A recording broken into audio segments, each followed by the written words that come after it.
Sinne maalin taakse kiekon Rita. Aalto vastassa, väkivahva Rita runttaa maalin takana. McLean ottaa kiekon. Pulkkinen jälleen nokilleen. No niin. Ja nyt on mielenkiintoista nähdä Henrikssonin ratkaisut, kun Pulkkinen on... No niin.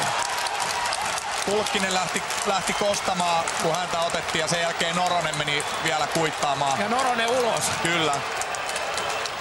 Tämä on tietysti tässä aina luonnollinen. 19 sekuntia jäljellä.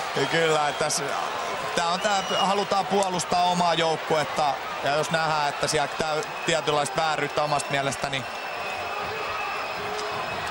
Tässä näin Pettisen mailaan käy kaatumassa Pulkkinen, hän hakee siitä jäähyä.